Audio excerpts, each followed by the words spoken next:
भक्ति मार्ग की श्रेष्ठता का प्रतिपादन करते हुए भगवान कपिल ने माता देवहूति से आगे कहा कि माता, यदि संत और सत्संग की कृपा से, उनकी अनुकूलता, उनके अनुग्रह से ये अहेतुकी भक्ति प्राप्त हो जाए, फिर ये अहेतुकी भक्ति जीव के जन्म जन्मांतरों के संस्कारों को नष्ट करके, उसे शुद्ध बुद्ध करके मेरे श्री चरणों की सेवा के, मेरे सामीप्य सानिध्य के योग्य बना देती है। भक्ति ही है जो मैले कुचैले जीव को उठाकर, धो मांझ कर, फिर उसका श्रृंगार करके उसको भगवान की गोद में बैठाती है।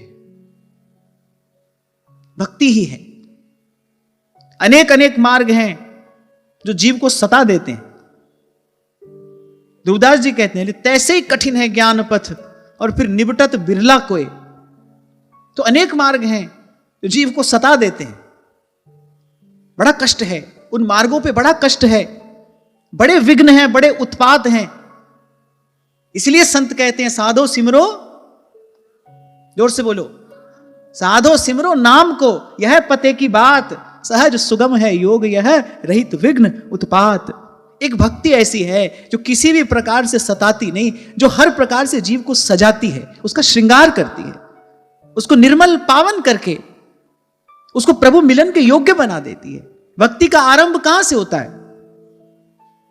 प्रथम भगति संतन करी संगा, यहां से भक्ति का आरंभ होता है।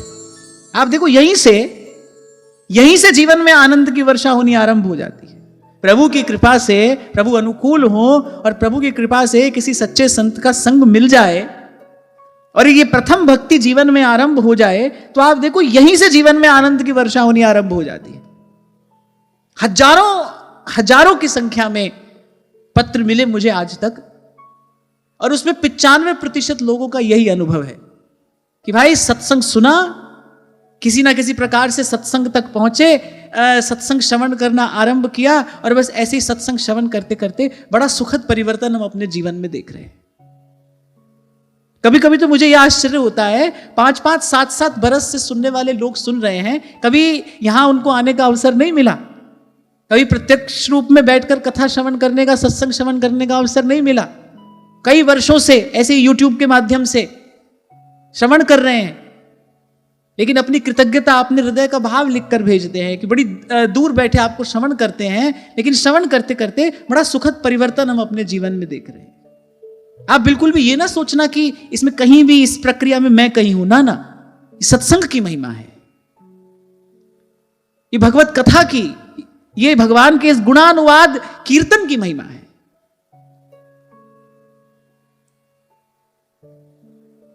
और कोई भी साधन आपसे आपकी योग्यता पूछेगा,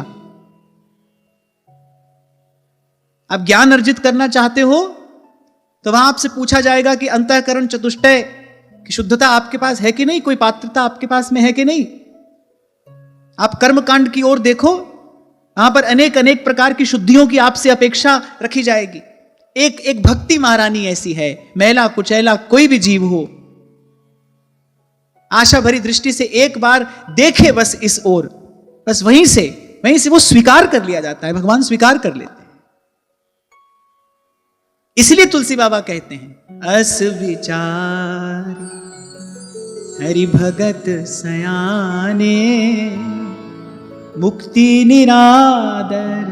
निरादर शब्द का ये प्रयोग कर रहे हैं तुलसी बाबा, कह रहे मुक्ति निरादर भगति लुभान। उनको तो बस दिन रात एक ही लगन है, हमको केवल भगति प्यारी, इसलिए सोई सुख सोई गति सोई भगति, सोई निज चरण स्नेह, सोई विवेक सोई रहनी प्रभु, हम ही कृपा कर दे। अच्छा, इस प्रसंग में ऐसा बड़ा सुंदर वर्णन आता है, जब महारानी शत्रुपा ने ऐसा कहा ना। अब देखो, महाराज मनु ने भी बड़ा सुंदर वरदान मांगा। अच्छा, महाराज मनु ने भी बड़ा संकोच से प्रभु को कहा, आपके जैसा पुत्र चाहते हैं। भगवान ने कहा, भाई हमारे जैसा तो हम कहां ढूंढने जाएंगे, तो हम ही आएंगे। तो उन्होंने भी बड़ा सुंदर वर मांगा, और साथ में यह भी कहा कि मैं आपके इस विशुद्ध स्वरूप को भूल ना जाऊं, आपको पुत्र रूप में प्राप्त करके भी आपके चरणों में मेरी भक्ति बनी रहे। तो महाराज मनु भी बड़े बड़े विवेकवान हैं, लेकिन महारानी शत्रुपा ने जब मांगा, जय निज नाथ भगत तब अहि, जो सुख पाही जो गति लहि। तो कह रहे जब माता ने ये बात मांगी, कह रहे भगवान इतना प्रसन्न हो गए। एक प्रकार से तो ये सुनने के बाद स्वयं भगवान महारानी शत्रुपा की स्तुति करने लगे। और भगवान ने अभी भगवान पुत्र होकर आए नहीं है। महाराज मनु को वरदान दिया कि हाँ हम तुम्हारे पुत्र होकर आएंगे, जब पुत्र होंगे तब तो वो माता पिता कहलाएंगे ना। पर यहां भगवान इतने प्रसन्न हो गए कि जैसे ही महारानी शत्रुपा से ये सुना, महारानी शत्रुपा ने इतनी सुंदर बात मांगी, 2 पंक्तियों में सब कुछ तो कह दिया। महारानी शत्रुपा ने कहा कि हमें कुछ नहीं जानती, जो सुख जो गति आपके भक्तों को प्राप्त होती है वो हमको प्राप्त हो, जो विवेक जो रहनी आपके भक्तों के पास है वो हमको प्राप्त हो, हमें कृपा करी देहु। और जब भगवान ने ये सुना, भगवान इतने प्रसन्न हो गए। भगवान ने कहा माँ तू विवेक अलौकिक तो है, माता तेरा विवेक अलौकिक है। प्रसन्न हो गए भगवान। आप काकभुसुंडी जी के प्रसंग में भी देखिए, जब प्रभु ये देख लेते हैं ना भाई ये हमारे अतिरिक्त और कुछ नहीं चाहता, ये बात भगवान को इतना सुख देती है, ये बात भगवान को इतना आनंद देती है जब भगवान किसी निर्मल मन को देखते हैं ना अपने सन्मुख, क्योंकि निर्मल मन ही तो होगा जो प्रभु के अतिरिक्त और कुछ नहीं चाहेगा। किसी भी प्रकार की कामना वासना ही तो मन का मैल है, वही तो मन को मैला करती है। जब भगवान देखते हैं भाई ये हमारे अतिरिक्त सर्वथा कुछ नहीं चाहता है, इसीलिए कहते हैं भक्त भगवान का आनंद होता है। आनंद कंद तीनों लोकों का आनंद है, भक्त भगवान का आनंद होता है, भक्त भगवान को सुख देने वाला होता है। अरे भगवान सुखी हो गए जब महारानी शत्रुपा ने ये बात कही, भगवान सुखी हो गए। भगवान ने उसी समय कहा, महाराज मनु को पिता नहीं कहा, वरदान देते समय महाराज मनु को पिता नहीं कहा, लेकिन महारानी शत्रुपा की बात सुनते ही कहा मातु विवेक अलौकिक तोरे। अरे माता तेरा विवेक तो अलौकिक है, क्या वस्तु तूने मुझसे मांग ली। जन्म जन्मांतर कल कल्पांतरों के साधन और तप के बाद भी भगवान की माया इतनी प्रबल है कि इतने साधन के बाद भी मांगना क्या है, मांगने योग्य वस्तु क्या है, जीव ये नहीं जान पाता, ये नहीं समझ पाता। अरे सारी चर्चा का सार क्या है, जो अभी मैंने आपसे कहा भाई ये सब कह रहे हैं, हम सुन रहे हैं, इस कहने सुनने के प्रसाद स्वरूप हमको इतनी लगन तो लग जाए, झूठा सच्चा प्रभु से इतना तो हम भी कहने लगे, नाथ भगति अति सुखदायनी देहु कृपा करी अनपायनी। अरे मां तुलसी बाबा कह रही ये अनपायनी भक्ति है। भगति तात अनुपम सुख मूला, मिलहि जो संत हो ही अनुकूला। तो मैं जब ये प्रसंग जब कभी भी मैं इसका चिंतन करता हूं तो मुझे लगता है कि देखो कितना सुख मिला भगवान को जब महारानी शत्रुपा ने ये वरदान मांगा। उन्होंने ये वस्तु मांगी तो इस वस्तु के मांगने से ये भगवान कितने सुखी हो गए। मुझे लगता है भाई भक्ति वही तो है जो भगवान को सुख दे। आनुकूल्येन कृष्णानुशीलनम स भक्ति उत्तमा, वही तो उत्तमा भक्ति है जो प्रभु के सुख का कारण बने। हम जिस मार्ग पर चल रहे हैं हमको हमारे आचार्य ने सिखाया यही है भाई, हमारा भजन किस लिए हो, हमारे द्वारा की जाने वाली सेवा किस लिए हो, प्रिया प्रीतम के सुख के लिए ही तो भजन है, प्रिया प्रीतम के सुख के लिए ही तो सेवा है। सार की बात यह है निष्काम हृदय प्रभु को सुखी कर सकता है, निर्मल हृदय प्रभु के सुख का कारण बनता है। इसलिए उठते बैठते ये पवित्र भाव तो हमारे जीवन में स्थिर हो जाए, ये पवित्र भाव हमारे जीवन में स्थिर हो जाए। हम जो कर रहे हैं, हमारे द्वारा जो आधा अधूरा भजन साधन बन पा रहा है, इसके प्रत्युत्तर में हम केवल चाहें इतना ही, ये मन हो निर्मल तुम्हारी कृपा से, इसे शुद्ध करने में हम तो हैं हारे। अगर नाथ देखोगे अवगुण हमारे, तो हम कैसे भव से लगेंगे किनारे। और फिर जब भगवान भक्ति की महिमा गाते हो तो मुझे लगता है किसी और साधन की ओर आंख उठाकर भी देखना नहीं चाहिए। ये भगवान ही भक्ति की महिमा गा रहे हैं। अरे यहां तक तो कह दिया भगवान ने, कह रघुपति सुन भामिनी बाता, मानव एक भगति करना। बड़ा आश्चर्य होता है कि भाई ये सब पढ़ सुनकर भी व्यक्ति कहीं और कैसे लगा रह सकता है। केवल श्रद्धा के अभाव में ऐसा होता है। इसलिए भगवान ने कहा श्रद्धावान लभते फलम। शास्त्र के वचन में श्रद्धा हो जाए, गुरु के वचन में श्रद्धा हो जाए, संत के वचन में श्रद्धा हो जाए, फिर तो भाई मार्ग बिल्कुल सीधा है। अति सूधो स्नेह को मार्ग है, फिर तो मार्ग बिल्कुल सीधा है। ये हमारे मन की कुटिलता है जो हमको जन्म जन्म से भरमा रही है और भटका रही है। ये हमारे मन की कुटिलता है, ये हम में श्रद्धा का अभाव है। श्रद्धा नहीं है। जैसी गुरु चरणों में श्रद्धा होनी चाहिए वैसी श्रद्धा नहीं है। जैसी निर्मल उज्जवल श्रद्धा शास्त्र के वचन में होनी चाहिए वैसी श्रद्धा नहीं है। और उस श्रद्धा की प्राप्ति का मार्ग भी सतत सत्संग ही है। इसलिए मुझे तो लगता है भाई भगवान जब किसी जीव पर कृपा करते हैं तो बस उसके जीवन में एक ही घटना घटती है, एक ही घटना घटती है, कर कृपा संत मिले मोह तिन ते धीरज पाया, संती मंत दियो मोह निरपौ गुरु का सबद कमाया। कर कृपा संत मिले। मुझे तो अब बहुत विचार करने के बाद भी और भगवान की कृपा का कोई स्वरूप समझ में नहीं आता। भगवान की कृपा का यही लक्षण है, भगवान की कृपा के प्रसाद स्वरूप यही होता है। संत विशुद्ध मिलहि परिते ही, चितवई राम कृपा करिजे ही।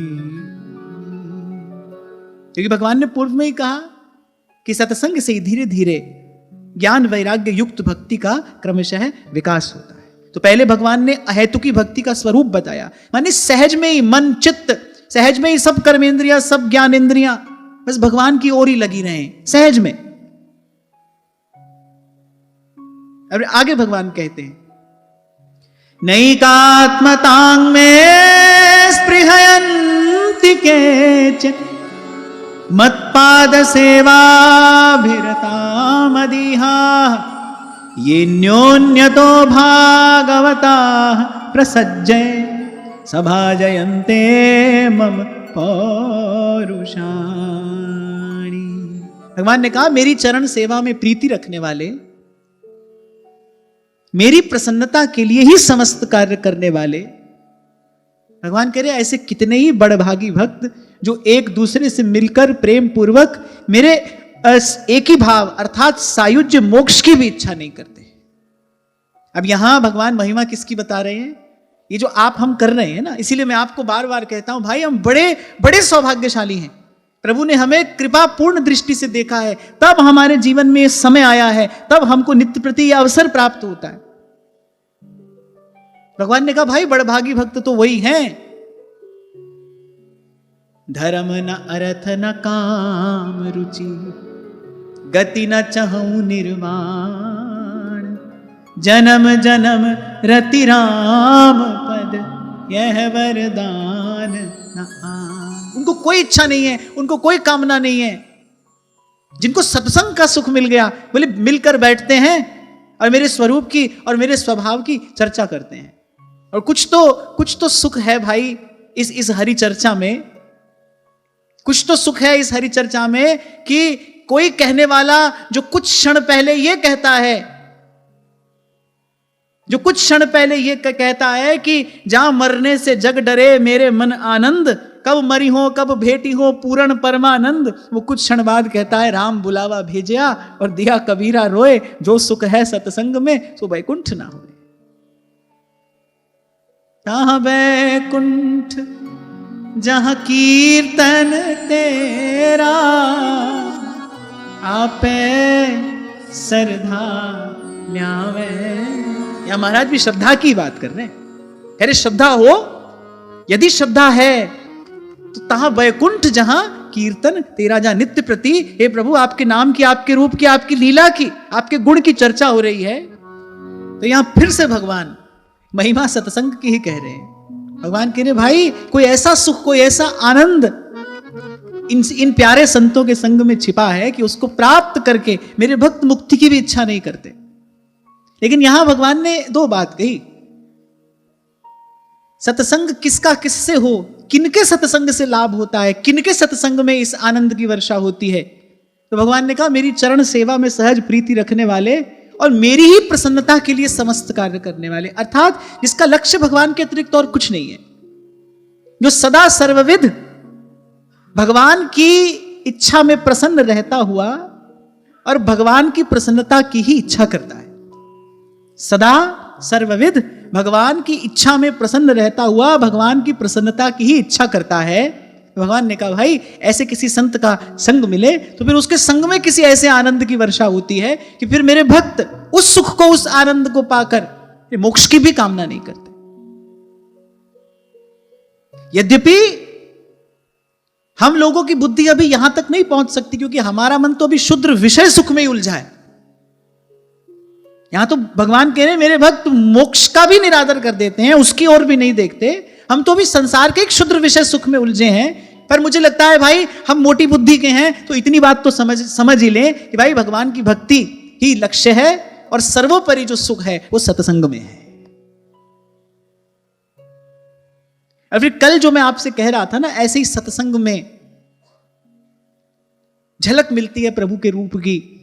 कभी आपसे पहले भी मैंने कहा था, सत्संग में ही पहली मुलाकात होती है भगवान से। चलो मेरी बात तो आपने सुनी या नहीं सुनी, मानी या नहीं मानी, आगे भगवान ये बात कह रहे हैं, पश्यन्ति ते मे रुचिराण्यम्ब सन्तः प्रसन्न वक्त्रारुण लोचनानि रूपाणि दिव्यानि वरप्रदानि साकं वाचं स्पृहणीयां वदन्ति। बड़ा सुंदर श्लोक है। भगवान कह रहे हैं, माता इस प्रकार सत्संग करते करते ही, सत्संग में ही वे साधु जन कहने अरुण नयन एवं मनोहर मुखार बिंद से युक्त मेरे परम सुंदर और वरदायक दिव्य रूपों की झांकी करते हैं। ऐसे ही कहते सुनते, क्योंकि भगवान ने कहा ना, यथा यथात्मा परिमृज्यते सौ मत पुण्य गाथा श्रवणाभिधानः तथा तथा पश्यति तत्व सूक्ष्मम चक्षुर यथैवांजन संप्रयुक्तम मत पुण्य गाथा श्रवणाभिधानै। भगवान ने कहा उद्धव जी से कि जैसे जैसे सुनता है कोई मेरी कथा, उस कथा श्रवण की कृपा से धीरे धीरे मन निर्मल होता है। जैसे ही मन उजला होता है, जैसे मन के दर्पण पर पड़ी धूल हटती है, बस तत्काल लाली मेरे लाल की जित देखूं तित लाल, लाली देखन में गई मैं भी हो गई लाल। यहां एक बात मुझे और कहनी है, सत्संग में आओ तो लक्ष्य यही हो, किस लिए जा रहे हैं? लाली देखन में गई। कबीर कहते हैं, लाली देखन में गई तो मैं भी हो गई लाल। मेरा कोई और लक्ष्य नहीं था, प्रियतम के मिलन की इच्छा थी, बस प्रभु से मिलन, यही मेरे जीवन की एकमात्र लालसा थी। लाली देखन में गई तो मैं भी हो गई लाल, लाली मेरे लाल की जित देखो तित लाल। हमारे हिस्से का काम तो हमको करना पड़ेगा। प्रभु का ये स्वभाव है, वो कह रहे जो चली है तू एक पग तो हमको चलना पड़ेगा। हमारे हिस्से का काम हमको करना है। वो एक पग हम उठाएं तो किसके लिए? प्रभु के लिए। जो एक पग हमने उठाया है, वो एक पग उठाने का हमारा लक्ष्य उद्देश्य प्रभु हो, प्रभु के अतिरिक्त कुछ और ना हो, कोई और ना हो। इतना कर लिया आपने तो अपने हिस्से का काम कर लिया, फिर भगवान की बारी है। यदि आपने इतना कर लिया तो आपने अपने हिस्से का कार्य कर लिया। एक पग से अधिक चलने की सामर्थ्य जीव के पास है भी नहीं। आपने इतना किया, आपने अपना कार्य किया, अब भगवान अपना कार्य करेंगे।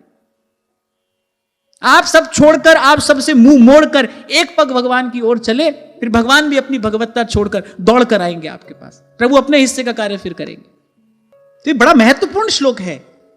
भगवान का वचन तो प्रमाण है। अगर इसमें भी श्रद्धा नहीं होगी तो फिर जाएंगे कहां? भगवान अपने श्रीमुख से कह रहे हैं पश्यन्ति ते मे रुचिराण्यं वसन्तः प्रसन्न वक्त्रारुण लोचनानि रूपाणि दिव्यानि वरप्रदानि साकं वाचं स्पृहणीयां वदन्ति। इस तृतीय स्कंद का जो ये प्रसंग है, इसके कई श्लोक वस्तुतः बहुत महत्वपूर्ण भी हैं, बहुत मधुर भी हैं और हृदय में विशुद्ध भक्ति का उदय कराने वाले हैं। तो भगवान का वचन है, इसको प्रमाण मानना, इसमें पूर्ण श्रद्धा करना। भगवान कह रहे हैं सत्संग में मेरी चर्चा करते करते, मेरे गुणों को कहते सुनते, मेरे भक्तों को फिर मेरी उस सुंदर मुनिमन मोहिनी मूर्ति का दर्शन हो जाता है, मेरे उस रूप की झलक मिल जाती है। और कल मैं आपसे कह रहा था ना, बस एक झलक मिली, मन को एक झलक मिल गई उस रूप की, उस रस की, सब छूट जाएगा, सारी दौड़ छूट जाएगी। ये एक बूंद त्रिभुवन को तृप्त करने वाली है। एक बूंद जो है ये त्रिभुवन को तृप्त करने वाली है। और हमको प्यास भी एक बूंद की ही है। तू प्यार का सागर है, तू प्यार का सागर है, तेरी एक बूंद के प्यासे हम, तू प्यार का सागर है। हमको प्यास भी एक बूंद की है। एक बूंद हमें सदा सदा के लिए तृप्त कर जाएगी। और वो भगवान कहते हैं वो एक बूंद मेरे भक्तों को मिल जाती है। ऐसी मेरी कथा कहते, मेरी कथा सुनते। इसीलिए महाराज कह रहे हैं तहां वैकुंठ जहां कीर्तन तेरा, आपे श्रद्धा ल्यावे, आपे श्रद्धा। अच्छा, केवल इतना ही नहीं, अभी हमारे लिए कुछ और भी है। भगवान कह रहे हैं केवल मेरे रूप की झांकी नहीं होती। आगे भगवान ने कहा और बोले मेरे उस रूप के साथ मेरे भक्त प्रेम पूर्ण संभाषण भी करते हैं। भगवान कह रहे थोड़ी बातचीत भी होती है हमारी सत्संग में ही। भगवान कह रहे हैं मेरे दिव्य रूप की झांकी होती है, मेरे सुंदर मुनिमन मोहन रूप की झांकी होती है। और भगवान कह रहे मेरे वो बड़ भागी भक्त वहीं पर मेरे साथ प्रेमालाप भी करते हैं, मेरे साथ संभाषण भी होता है, केवल दर्शन ही नहीं होता, बातचीत भी होती है। कहां? सत्संग में। हाँ, पर दो बात भगवान ने पहले कह दी। कहने सुनने वाले कौन हो, कैसे हो? अरे मेरी चरण सेवा में प्रीति रखने वाले और मेरी प्रसन्नता के लिए ही प्रत्येक कार्य करने वाले। इसीलिए सत्संग दुर्लभ है। ऐसा कहने सुनने वाला नहीं मिलता। भगवान की कथा तो भगवान की कथा ही है भाई। उसकी महिमा तो हर युग हर काल में वही है, वैसी ही है, सत्य ही है। कहने सुनने वाला नहीं मिलता। इसीलिए गोस्वामी जी को कहना पड़ा धन दारा सुत लक्ष्मी तो पापी के भी होए, पे संत समागम हरि कथा तुलसी दुर्लभ दो। इसकी दुर्लभता क्या है? क्यों ये दुर्लभ है? ऐसा कहने सुनने वाला नहीं मिलेगा। कहने वाले का लक्ष्य कुछ और होगा, सुनने वाले का लक्ष्य कुछ और होगा। दोनों अपने अपने मन के मनोरथ लेकर बैठे हैं, इसीलिए कथा का सार प्रकट नहीं होता। इसीलिए कथा का जो वास्तविक सुख आनंद है वो प्रकट नहीं होता। ये तो भगवान कह रहे भाई कथा की महिमा तो ये है। तभी तो 2 क्षण पहले मैंने आपसे कहा, थोड़ी देर पहले ये बात कहने वाला महापुरुष कि जा मरने से जग डरे मेरे मन आनंद, कब मरी हो कब भेटी हो पूर्ण परमानंद। मरने की प्रतीक्षा कर रहे हैं भाई, कब मरी हो कब भेटी हो पूर्ण परमानंद। और जब वो घड़ी आती है तो वही महापुरुष कहता है, बड़े आश्चर्य की बात है कि राम बुलावा भेजिया और दिया कबीरा रोए। अब वो जाना नहीं चाहता। क्यों? जो सुख है सत्संग में सो वैकुंठ ना होए। वो भगवान के पास नहीं है जो भगवान के भक्तों के पास है।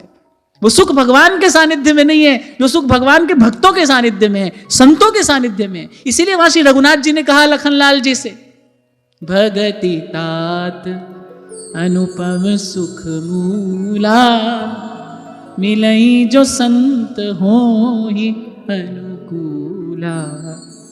भक्त स्वतंत्र होता है।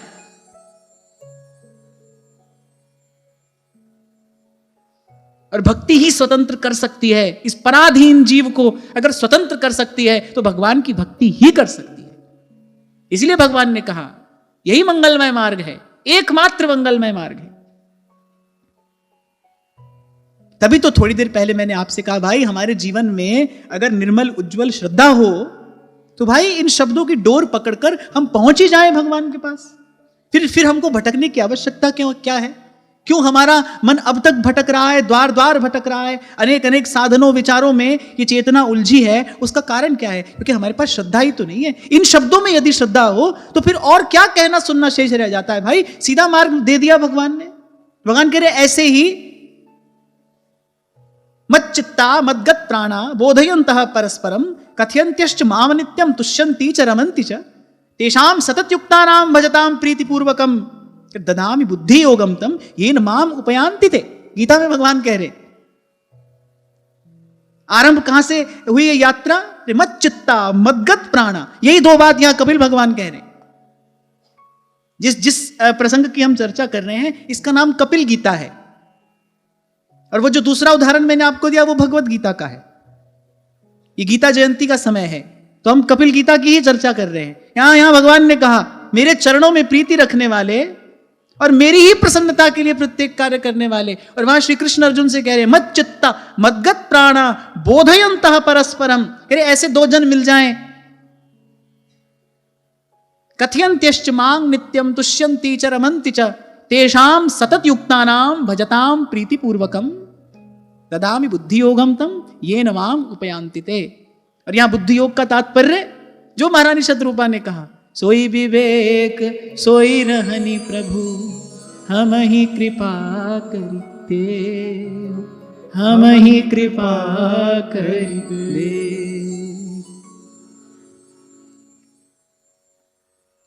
तो भाई वैसे तो भगवान ने एक प्रकार से खजाना ही खोल दिया। भगवान कह रहे भाई सत्संग में ही हमारा दर्शन भी हो जाता है और सत्संग में ही हमसे बात भी हो जाती है। मैं तो आपसे इतना ही कह रहा था कि मुलाकात होती है, पर भगवान कह रहे मुलाकात भी होती है और हमसे बात भी हो जाती है।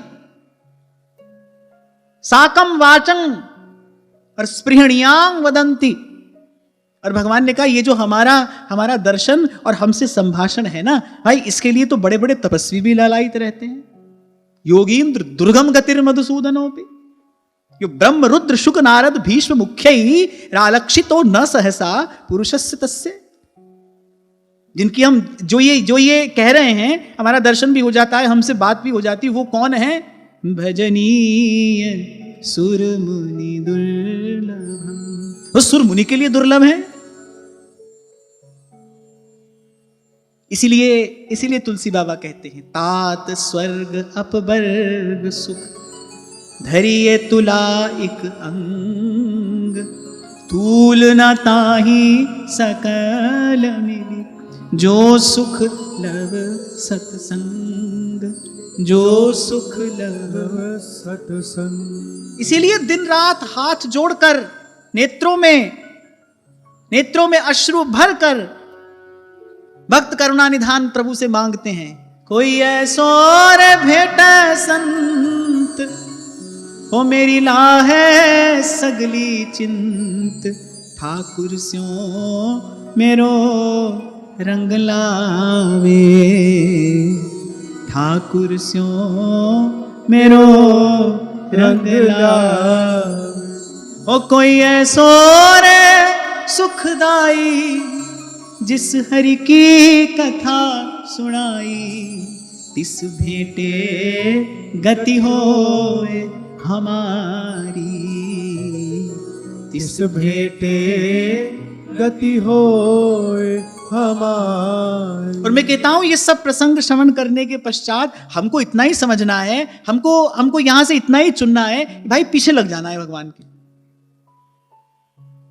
जैसे कोई किसी के पीछे पड़ जाता है ना, ऐसे पीछे पड़ जाओ भगवान के। जब तक भगवान नहीं दे देते कोई ऐसो रे भेटे संत मेरी लाहे सगली चिंत ठाकुर स्यों मेरो रंग लावे, तब तक पीछे लग जाओ भगवान के। पीछे लगने की विधि मैं तुमको बता देता हूं, कभी नाम से, कभी रूप से, कभी लीला से और कभी धाम से। कभी नाम रटो, कभी दर्शन करो, कभी कथा सुनो, अपने मन को सुनाओ, श्री जी कृपा करे धाम में आकर पड़ जाओ। याचना यही हो, हमारी लालसा यही हो, कोई ऐसो रे भेटे संत। पलटू साहब तो कहते हैं, अरे प्रेम बिना राम नहीं, राम बिना संत नहीं, पलटू सत्संग वरदान मांगे। साधु संगत बिना भाव नहीं उपजै, और भाव बिन भगति नहीं होए तेरी। कल आपसे यही कह रहा था ना, इन संतों के शब्दों में क्या है? इन संतों के शब्दों में भाव रूप भगवान बसते हैं। भगवान अपने मुख से ही कह रहे हैं, संत कहते हैं, भक्त कहते हैं, भाव ग्राही जनार्दन। आपने सुंदर 56 भोग थाल में श्री ठाकुर जी के सन्मुख निवेदन किया है, प्रभु को तो उसमें से भाव ही ग्रहण करना है। यदि भाव का अभाव होगा, यदि भाव का अभाव है वहां पर, तो वस्तु किसी काम की नहीं। और नहीं तो झूठे फल सबरी के खाए, बहुविध भोग लगाई, सबसे ऊंची प्रेम सगाई। इसलिए जहां आस्तिक भी चूक जाता है, जहां नास्तिक भी चूक जाता है, वहां प्रेमी सफल हो जाता है। ना आस्तिक उसको पूरा जान पाता है और ना नास्तिक, प्रेमी पहचान लेता है। राम ही केवल प्रेम प्यारा, जानी ले सो जान निहारा। ध्रुवदास जी तभी तो कहते हैं, वैभवता में सब अरुझाने और नित्य बिहारी नहीं पहचाने। वैभवता में सब अरुझाने। अब कोई भगवान की भगवत्ता की ओर देखे तो विचार में पड़ जाएगा, अच्छा ऐसे ही बस भगवान की कथा कहते सुनते भगवान का दर्शन हो जाता है, भगवान से बात हो जाती है। अरे भगवान स्वयं कह रहे हैं, तुम कौन हो बीच में बोलने वाले? यहां भगवान कह रहे हैं, हां भाई, ऐसे ही मेरी चर्चा करते करते मन का दर्पण उज्जवल हो जाता है। तुलसी बाबा कह रहे हैं ना, निज मन मुकुर सुधार। अरे मन का दर्पण उज्जवल हो जाता है, निर्मल हो जाता है, स्वच्छ हो जाता है। और मन का दर्पण स्वच्छ होते ही हरि व्यापक सर्वत्र समाना, इस बात का अनुभव होने लगता है। मैं सेवक सचराचर रूप राशि भगवंत, इस बात का अनुभव हो जाता है। जित देखूं तित लाल।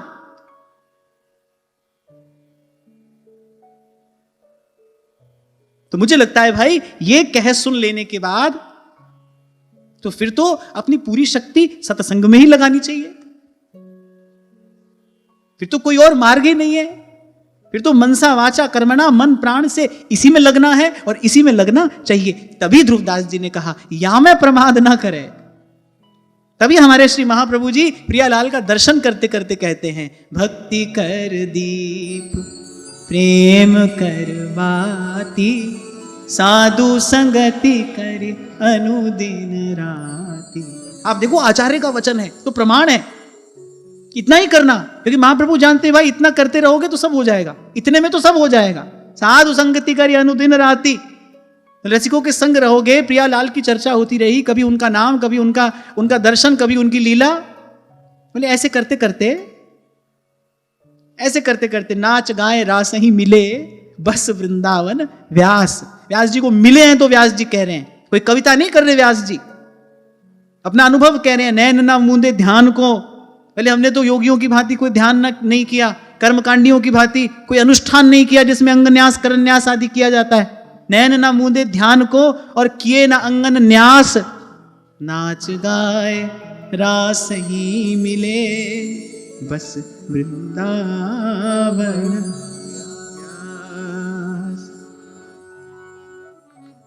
और अभी जो थोड़ी देर पहले मैंने आपसे कहा ना, बस एक बार झलक मिल जाए, ये सारी दौड़ छूट जाएगी। अब मुझे पता नहीं था आगे भगवान यही कहने वाले हैं। अगले श्लोक में भगवान यही बात कह रहे हैं, तई दर्शनीया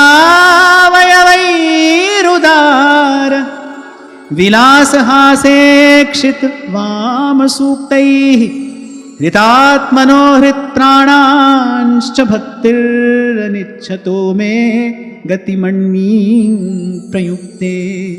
भगवान ने कहा, हमारा अंग प्रत्यंग, हमारा उदार हास विलास, हमारी मनोहर चितवन, हमारी सुमधुर वाणी, बोले बस इसकी झलक मिलते ही बोले सब मन और सब इंद्रियां उसमें फंस जाती हैं। भगवान ये कह रहे हैं, पहले झलक मिलती है और झलक मिलते ही बोले सब ये मन, बोले सब इंद्रियां उसमें फंस जाती हैं। और भगवान आगे एक और बात करे, ऐसी मेरी भक्ति ना चाहने पर भी, यद्यपि वो कुछ नहीं चाहते, वो मेरे भक्त कुछ नहीं चाहते, वो मोक्ष की भी इच्छा नहीं करते, पर ना चाहने पर भी मेरी ऐसी भक्ति उनको मेरे परम पद की प्राप्ति करा ही देती है। प्रभु के श्री चरणों में पादत्राण तो है नहीं, तो चलते चलते कांटा चुभ जाता है। और श्री लखनलाल जी कांटा निकालना चाहते हैं पर कांटा निकलता नहीं। और प्रभु से कहते हैं, प्रभु एक बार जो आपको पकड़ ले वो आपको कैसे छोड़ सकता है? एक बार अगर कोई आपको पकड़ ले, आपको कोई कैसे छोड़ सकता है? तो यहां तो भगवान कह रहे बस इतना करो, बात बन जाएगी। एक बार मन को हमारी झांकी मिल जाएगी। और यहां भगवान ने कहा भाई थोड़ी बात भी हो जाती है, उसके बाद मन कैसे छोड़ देगा? और मन छोड़े भी, मन चंचल है, मन छोड़ने का प्रयास करे भी तो प्रभु नहीं छोड़ते हैं। एक बार प्रभु जिसको स्वीकार कर लें फिर प्रभु नहीं छोड़ते उसको। अभी तो 22 कह रही ऐसा प्रभु जान ना दीजिए हो।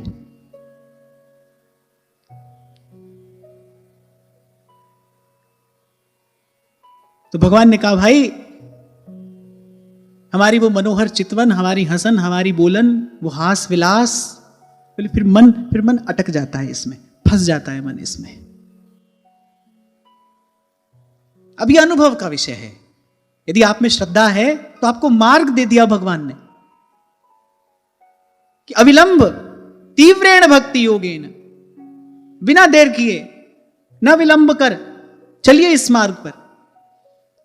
इसलिए थोड़ी देर पहले मैंने कहा जब आते हो यहां तो अनुभव करो इस कृपा का। भगवान मेरी बाह पकड़ कर लेकर जा रहे हैं और मैं चला हूं किस लिए? लाली देखन में गई। शायद कुछ समय पहले भी मैंने आपसे कहा था कम से कम इतना अभ्यास तो करो।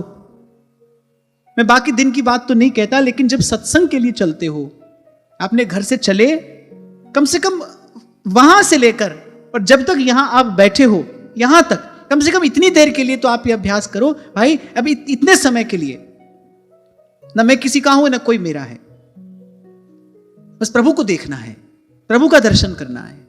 सत्संग की कृपा हो, हमारा मन निर्मल हो जाए और कहीं एक झलक प्रभु की मिल जाए। अरे अपने मन में इन भावों का बीज तो डालो,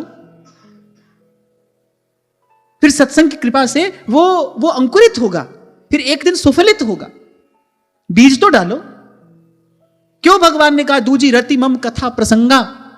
कथा, भगवान की कथा, भगवान से संबंधित किसी प्रसंग का श्रवण करते करते ही तो भगवान में प्रीति, रति, अनुरक्ति होती है। ऐसे सुनते सुनते आपके मन में ये इच्छा बलवती होनी चाहिए भाई कभी हम भी तो इन नैनों से वो रूप देखें। अच्छा देखो, जिन महापुरुषों को दर्शन हुआ वो तो जीव पर दया करके जीव को कहते ही हैं। महाप्रभु ने कहा नरवाहन प्रभु निहार, खेलत रास दुलहिनी दूलहु, आगे सुनहु न सखी सहित ललित आदिक। महाप्रभु कह रहे निरख निरख नैनन किन फूलहु। अरे यहां देखो, जो देख रहा है वो तो आपसे हमसे कह रहा है। अरे इस त्रिताप से भरे संसार की ओर क्या देखते हो? यहां देखो, नरवाहन प्रभु निहार, लोचन भर घोषनार, न किसी के सौंदर्य काम दुख निकंदिनी। यहां मीरा जी कह रही हैं आव सखी मुख देखिए, आव सखी मुख देखिए, नैनारस पीजे ओम हरा लाल जी, नैनारस पीजे हो। ऐसा प्रभु जान न दीजे हो, ऐसा प्रभु जान न दीजे। हमसे ही तो कह रहे हैं महाप्रभु जी, देखो माई सुंदरता की सीमा। हमसे ही तो कह रहे हैं देखो माई सुंदरता की सीमा। सूरदास जी का भी बड़ा सुंदर एक पद है, निरख सखी सुंदरता की सीमा। लाल जी का दर्शन करते करते सूरदास जी कहते हैं अधर अनूप मुरलिका राजत, अधर अनूप मुरलिका राजत, लटक रहती अधग्रीवा, निरख सखी सुंदरता की सीमा, निरख सखी सुंदरता की सीमा। और मैं कहता हूं भाई, इन संतों के कहे लग जाओ, अपना मंगल ही मंगल है, कल्याण ही कल्याण है, इनकी बात मान लेने में आनंद ही आनंद है। तो भगवान ने कहा ऐसे रूप में जब मन उलझ जाता है, फंस जाता है, भगवान ने शब्द का प्रयोग किया, अरे मन इंद्रियां फंस जाती हैं फिर इस रूप में। इसलिए तो कृष्ण है, कर्षयति स कृष्ण, खींच लेते हैं मन को, चित्त को। तभी तो कल्याण पुजारी जी कहते हैं, बोले अरे सांप काट जाए तो मंत्र औषधि है, या कि आंख के खाए को मंत्र न तंत्रा। अच्छा, इसके बाद एक बड़ी सुंदर बात कल्याण पुजारी जी ने इसी सवैया में कही है। बोले सांप काट जाए तो फिर जिसको सांप काटे ना, वो स्वप्न में भी सांप से भय खाता है, माने कभी वो भूल के भी उस ओर नहीं जाता। बोले यहां गति बड़ी विचित्र है, विपरीत है। बोले जिसको इसकी आंख का दंश लग जाए, बोले वो दौड़ दौड़ कर, लौट लौट कर, लिपट लिपट कर इसी के पास में आता है। बोले वहां तो व्यक्ति स्वयं ही दूर भागता है, स्वयं ही बचता है। बोले वो यहां दौड़ दौड़ कर इन्हीं के पास आता है, पुनः पुनः आकर इन्हीं के चरणों से लिपटता है।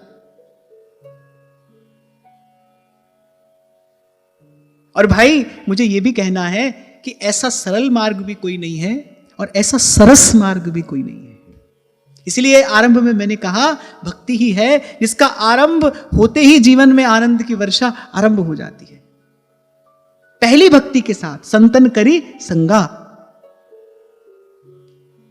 संत के संग में पहुंचते ही बैठ मिले विश्राम, जीवात्मा को विश्राम का अनुभव होता है।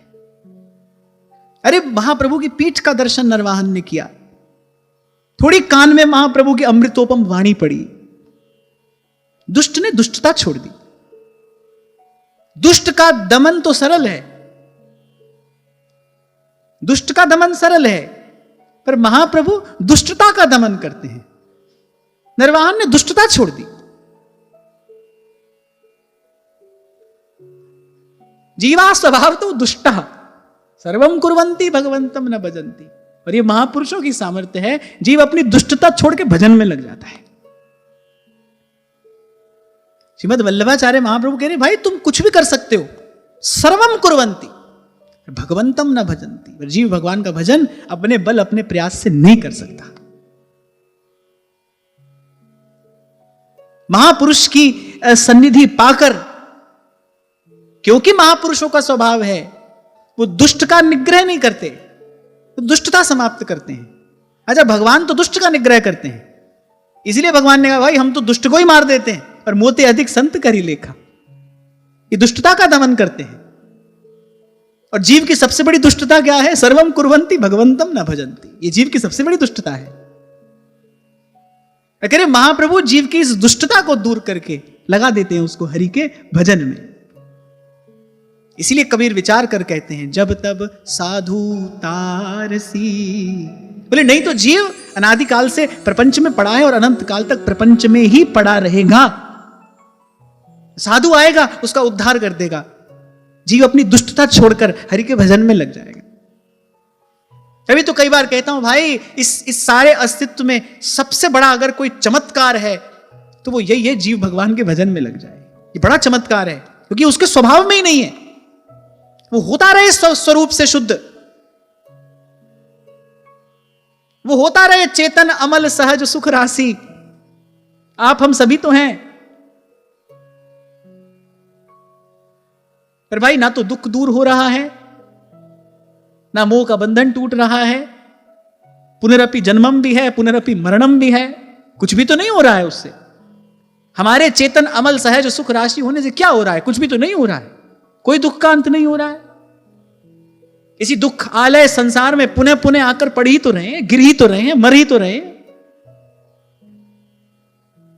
आग लगी है और झरझर परे अंगार।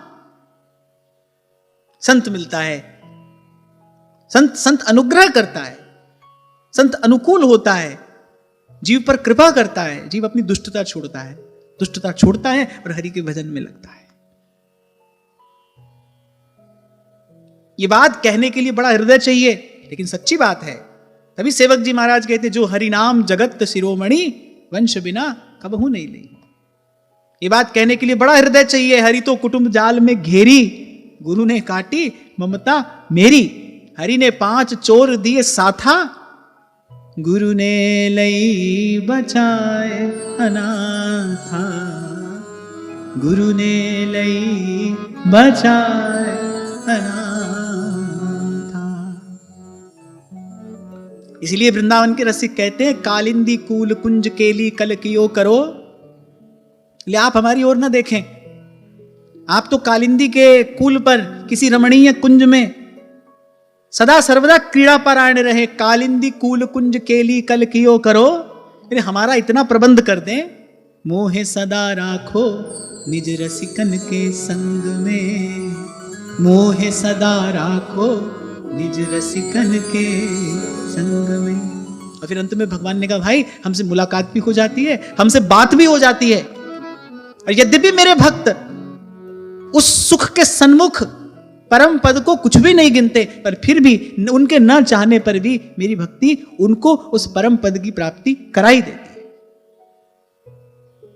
जो भी किसी और को मिलता है वो भक्त को सहज प्राप्त हो जाता है। जिसके हृदय में 3 लोक के नाथ बस गए, उसको क्या पाना शेष रहा। यद्यपि भक्त नहीं चाहता, पर फिर भी भगवान अपनी उदारता से, भगवान अपनी कृपा करुणा से उसको वो सब दैवी संपत्ति प्रदान करते हैं, प्रसाद स्वरूप देते हैं। तो आज की वार्ता ही श्री जी के चरणों में निवेदन करते हैं। महाराज श्री के चरणों में प्रणाम। आप सबके हृदय स्थित प्रभु को, भाव प्रभु को नमन।